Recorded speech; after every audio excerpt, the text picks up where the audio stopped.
la bienvenida a los hermanos que se están conectando de diferentes lugares. Les saludamos, hermanos, en el amor de Cristo. Aquí estamos en el Presbiterio Peniel del Mariscal Chiapas, desde la ciudad de Motocintla, en la iglesia Rosa de Sarón. Aquí se está compartiendo, hermanos. Nos saludan desde el estado de Chiapas, Tabasco, por ahí vimos también de Campeche. Vimos hermanos también que están conectándose desde Estados Unidos. Me imagino que tienen algunos familiares por aquí. Entonces, gracias hermanos a todos los que están conectándose. Si hay de otros estados, saludos hermanos a cada uno de ustedes. Y para no demorarnos más, hermanos, vamos a dar paso ya a los que estamos presentes también en este salón para poder dar paso ya a la segunda conferencia a cargo de nuestro hermano Islem Arellano. Gracias, pastor. Bien, vamos a esta segunda parte, el contenido de la nueva escuela mexicana. Sin más preámbulos, ya tuvimos el antecedente. Ahora vamos a comenzar con el contenido. Mire usted, un pasaje bíblico de los Salmos. Si fueran destruidos los fundamentos, ¿qué ha de hacer el justo? Es una invitación para nosotros. Si vemos que el fundamento de la ley de Dios que veíamos hace un momento se derriba, si vemos que los principios cristianos que aún se mantenían como parte de nuestra cultura, fueran pocos o muchos, se están abandonando. Hace 30, 40 años, un conductor de esos camioncitos rurales, al llegar el mediodía, exactamente las 12 del día, detenía su vehículo o el camión que iba conduciendo con pasajeros y hacía esto. Se persignaba o se santiguaba y se comendaba a Dios. Al final hacía así. Tenía en su fe católica un respeto de que había vivido la mitad del día y tenía que encomendarse a la forma que él supiera al Señor, a Dios, que era el dueño de todo. Era un reconocimiento de la dirección de nuestro Dios en nuestras vidas cotidianas. Hoy no tenemos absolutamente nada que ver ya con ese fundamento de recordar que Dios es el Rey de todo y que es el dispensador de todo el bienestar que nosotros vivimos hasta el momento que estamos. Exactamente. Mire que dice Lutero, entrando un poquito más en materia. Me temo que las escuelas probaron ser las puertas más grandes del infierno, a menos que laboren diligentemente en explicar las Sagradas Escrituras, grabándolas en el corazón de los jóvenes. Aconsejo que nadie inscriba a sus hijos en donde las Escrituras no reinen supremamente. Ya sabemos que Lutero era tajante, no andaba con miramientos.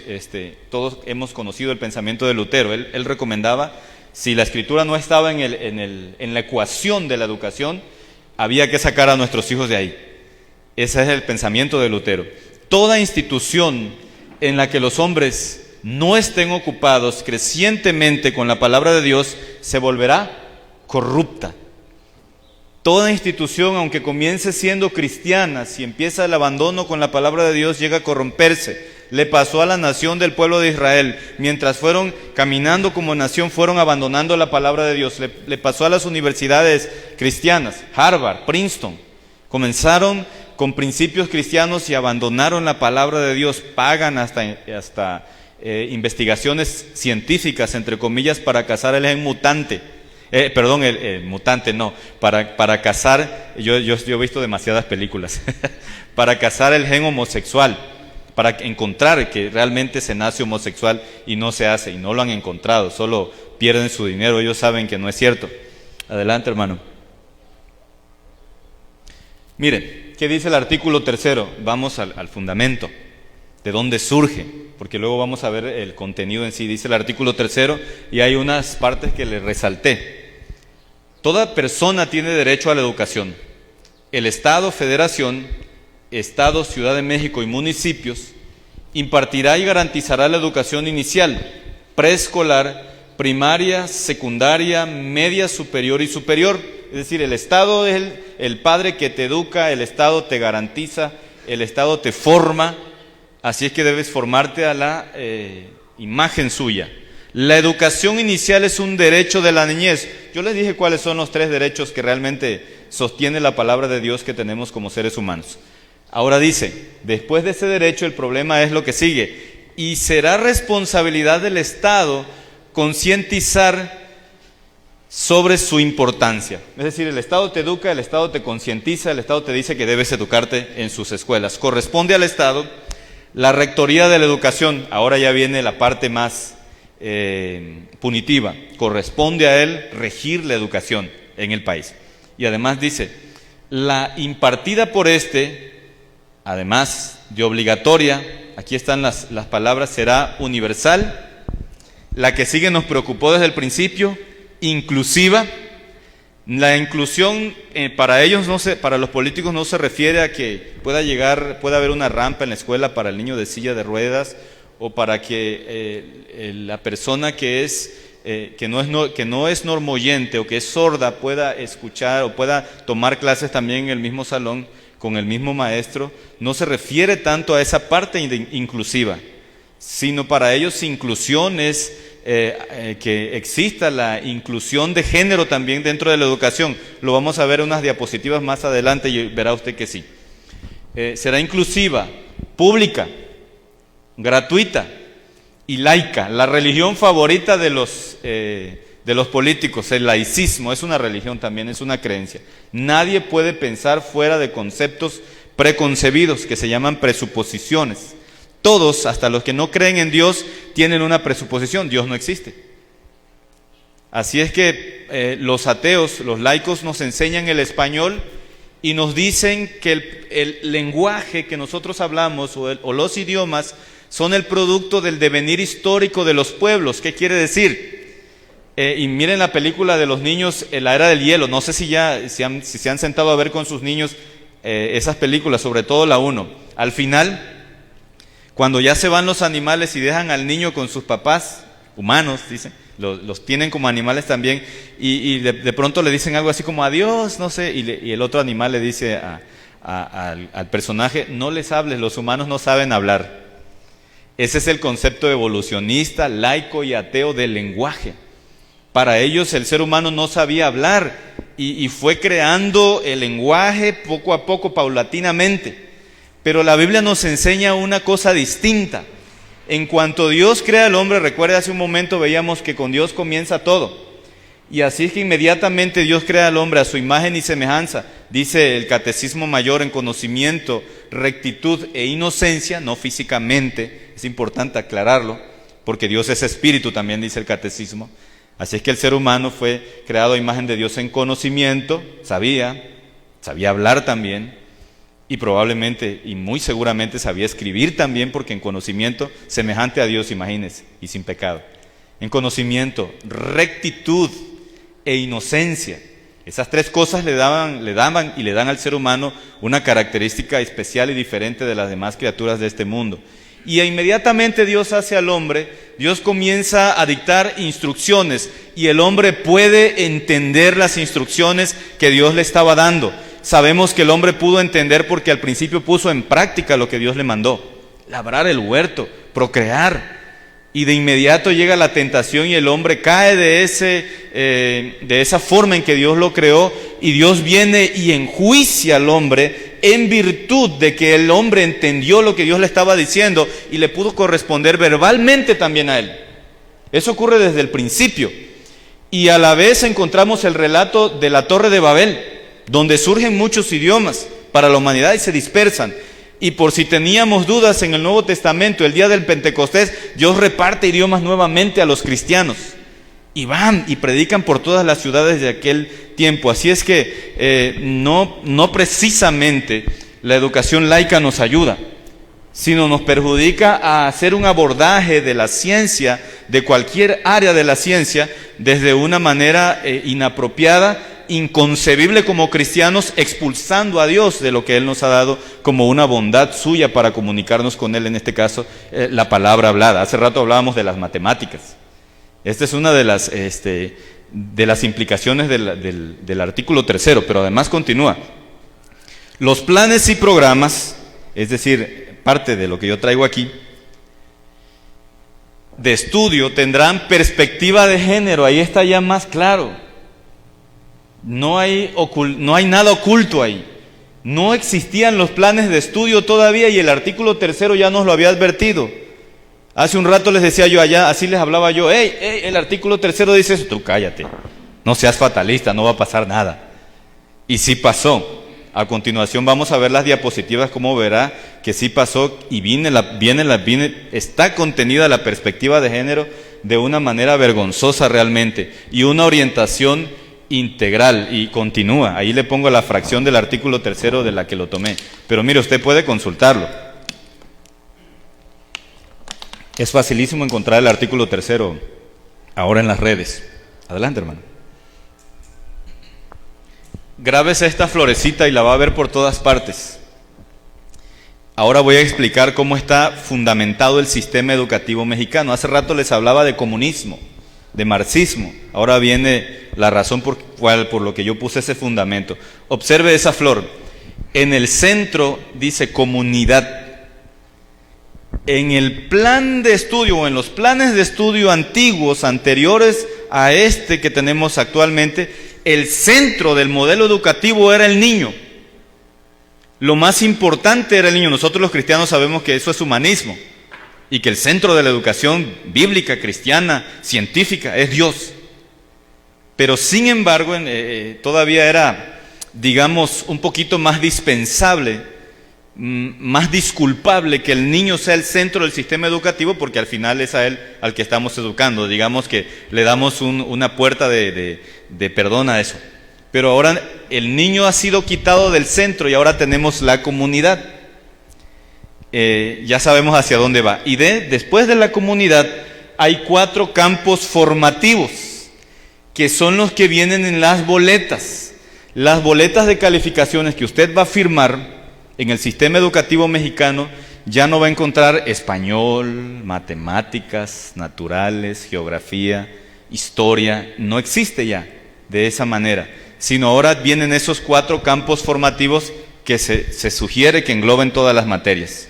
Vea usted si el maestro de su hijo es capaz de encontrar todas las materias en esto, y si no, pues tenga por seguro que también va a salir deficiente en ortografía, en lenguaje, en exposición, en manejo de voz, en expresión, incluso corporal y artística, en matemáticas, operaciones básicas, resolución de problemas, todo lo que es ciencia, lógica.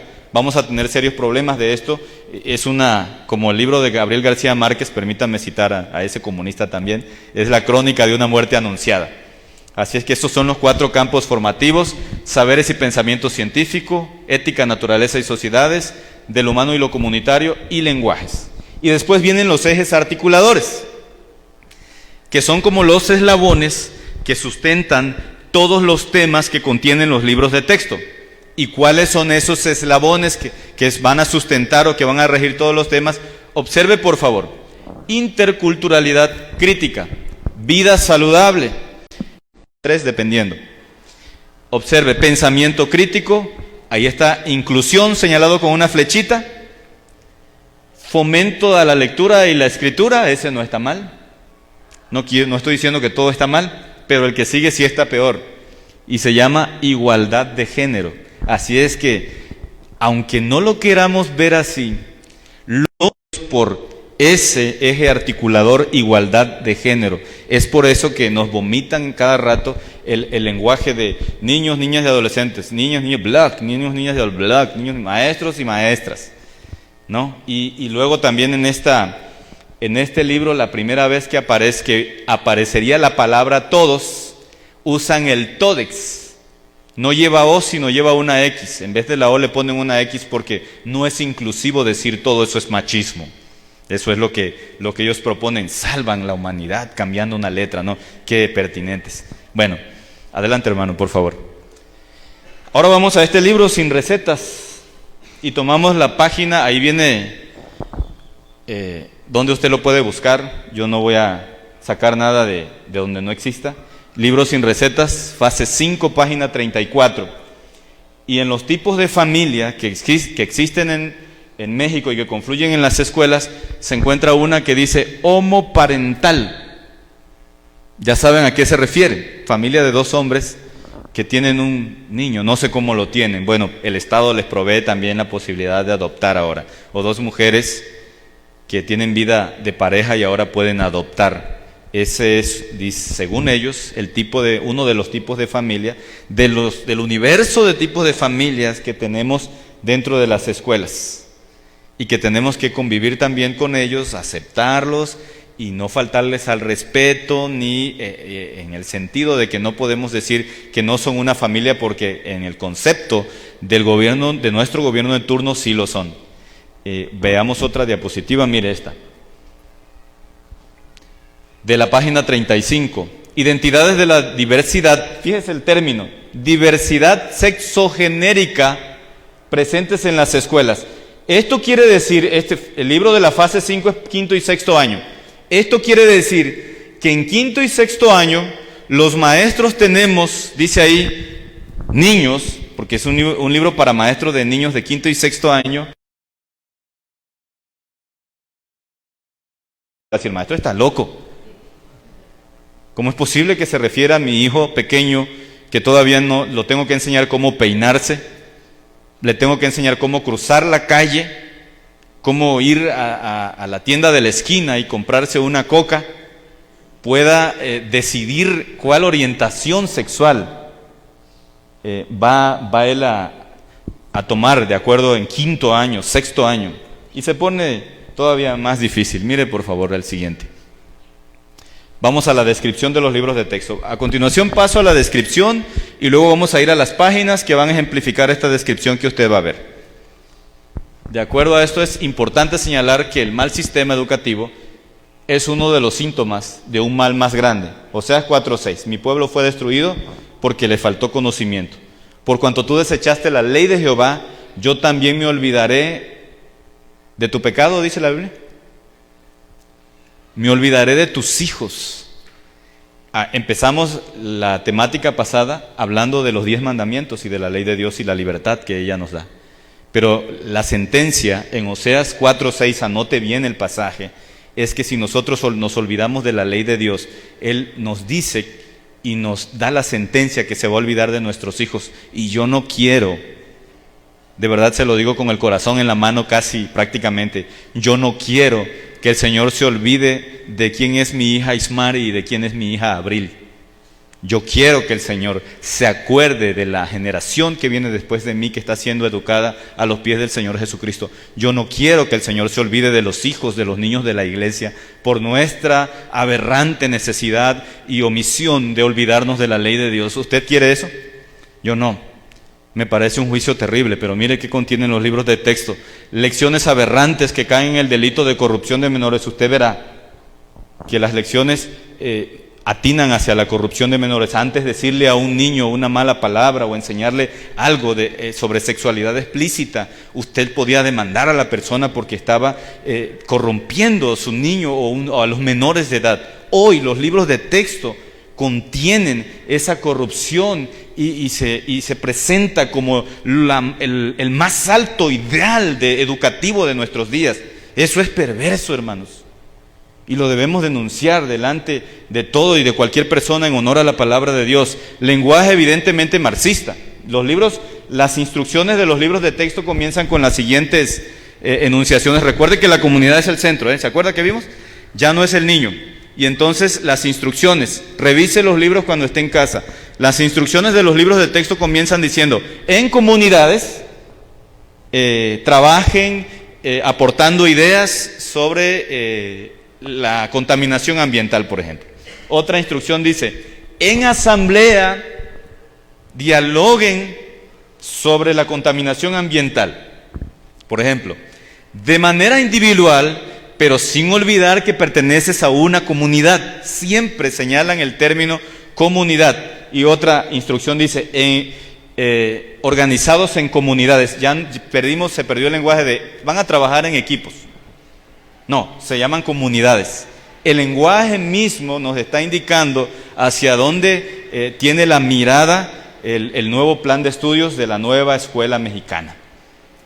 No es un accidente, está totalmente a propósito. Uno de los mensajes es: olvídate de tu proyecto personal y no eres importante, tú no eres el centro, la comunidad.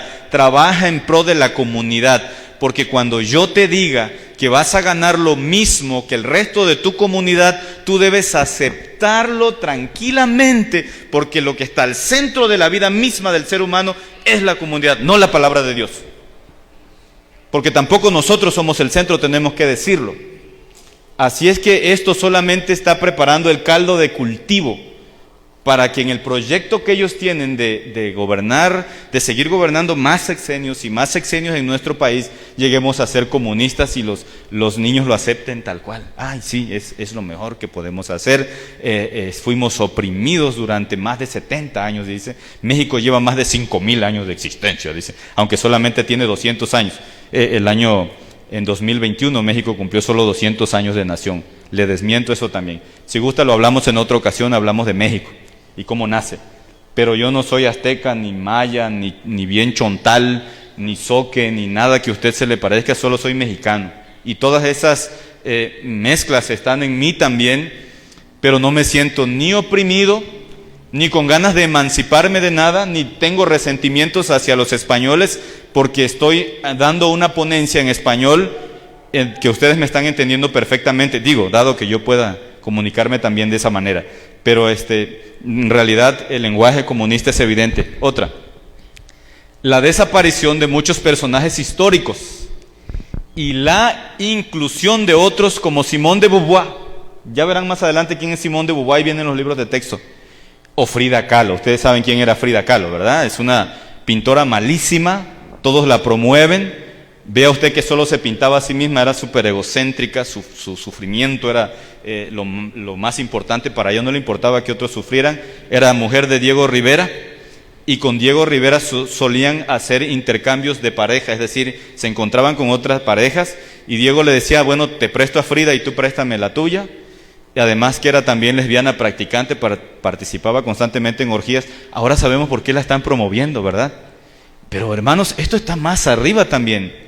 No sé si usted se ha dado cuenta que Netflix o las plataformas diferentes de streaming o de televisión que existen, de televisión de paga, hacen una serie sobre Freddie Mercury, un gran cantante pero homosexual. Otra sobre Gloria Trevi, una mujer que participó en la trata de blancas o el contrabando de mujeres, y también de Juan Gabriel. Entonces esta promoción de la perversión la tenemos a niveles de cine, la tenemos a niveles educativos, la tenemos en todos los niveles, hermanos, y el bombardeo está en todas las redes. Usted no sé si le ha pasado a los que tienen Facebook aquí, si les han censurado alguna vez su cuenta.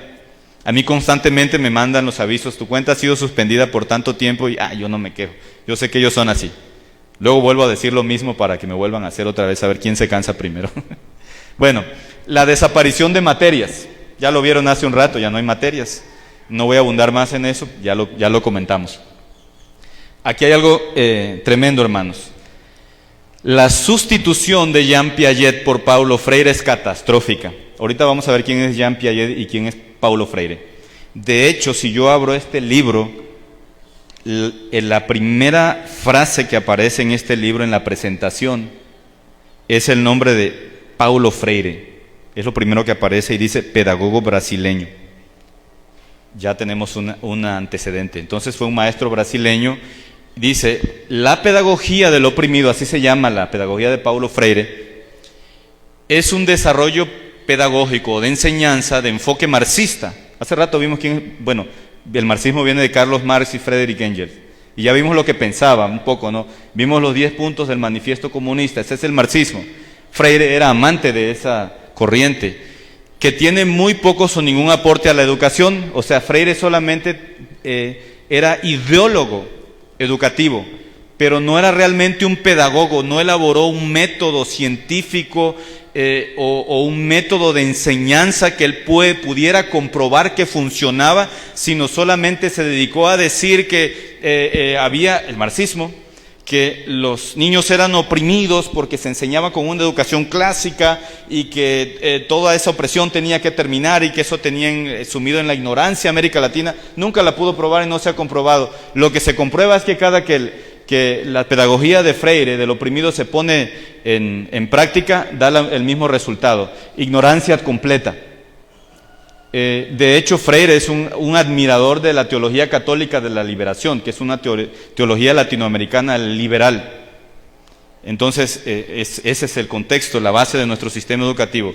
Y dice, está enfocada más bien a valorar la importancia del colectivo, la comunidad, por eso la comunidad es el centro del sistema educativo, sobre los intereses de las personas o de las familias de un país. Es decir, no importa el proyecto que usted tiene como familia para su hijo. El gobierno le va a decir, el sistema educativo le va a decir lo que tiene que hacer y que tiene que educar a su hijo en pro de la comunidad y no en pro del proyecto que usted le está fundando, que es la gloria de Dios y su glorificación y el disfrute de la gloria de Dios para siempre. Ese es el centro de la educación nuestra, ¿no? La respuesta de la pregunta 1 al catecismo, el fin principal del hombre.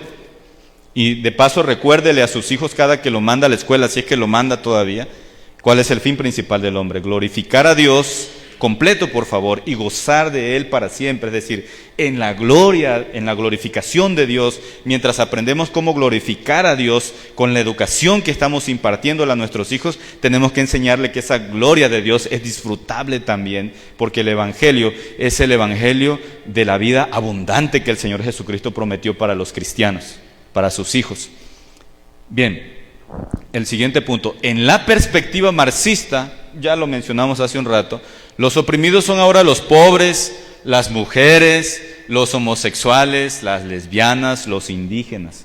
De paso, si usted es mujer o se considera pobre o tiene alguna raíz indígena, no se crea oprimido. El Evangelio es el Evangelio de la libertad. Dice el apóstol Pablo que Cristo nos hizo libres.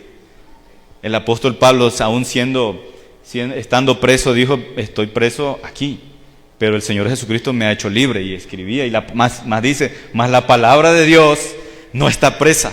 Es decir, el Evangelio va a seguir avanzando, y en la tierra habrá conocimiento de la gloria de Dios como las aguas cubren la mar, porque aunque cada vez hayan más teorías conspirativas en contra del cristianismo, la palabra de Dios no está presa. Ese es un punto importante que nosotros debemos recordar. Dios sigue estando sentado en su trono, el Rey sigue estando allá, y mi meta es que usted se preocupe, pero que también esté confiado en que Jesucristo sigue siendo el Rey, Señor y soberano de todas las naciones, para la gloria de Dios el Padre. Y bien, mientras que los opresores solemos ser, ya saben, ¿no? Primero los hombres, los empresarios, los blancos, los papás, los heterosexuales. Hace unos días salió en las noticias, se viralizó un video de una jovencita en Estados Unidos que se va a casar, pero esta jovencita es marxista, de pensamiento marxista, y en Estados Unidos está la costumbre de que los padres pagan la boda de los jóvenes, y el papá ya está haciendo todos los gastos, pero en la logística que ellos estaban hablando, su papá toca el tema de que él la va a entregar en el altar, y su hija dice, no, tú no me vas a entregar, porque sería como decir que soy propiedad tuya, y yo no soy de tu propiedad, yo soy libre, tú me educaste para la libertad. Y le dice el papá, pues no te pago la boda, olvídate que te voy a pagar la boda. Y ella graba el video diciendo que su papá está actuando, y así con estas palabras, discúlpeme la expresión, como un idiota, opresor. Está en las redes, usted puede buscar el video. Entonces, de paso, si tenemos algún hijo que está diciéndole, ya usted mayor de edad, no te metas con mi vida, yo soy mayor de edad, me puedo gobernar solo, tú no te tienes que meter. Recuérdele la pregunta 1 del Catecismo de Heidelberg, que dice, ¿cuál es tu único consuelo tanto en la vida como en la muerte?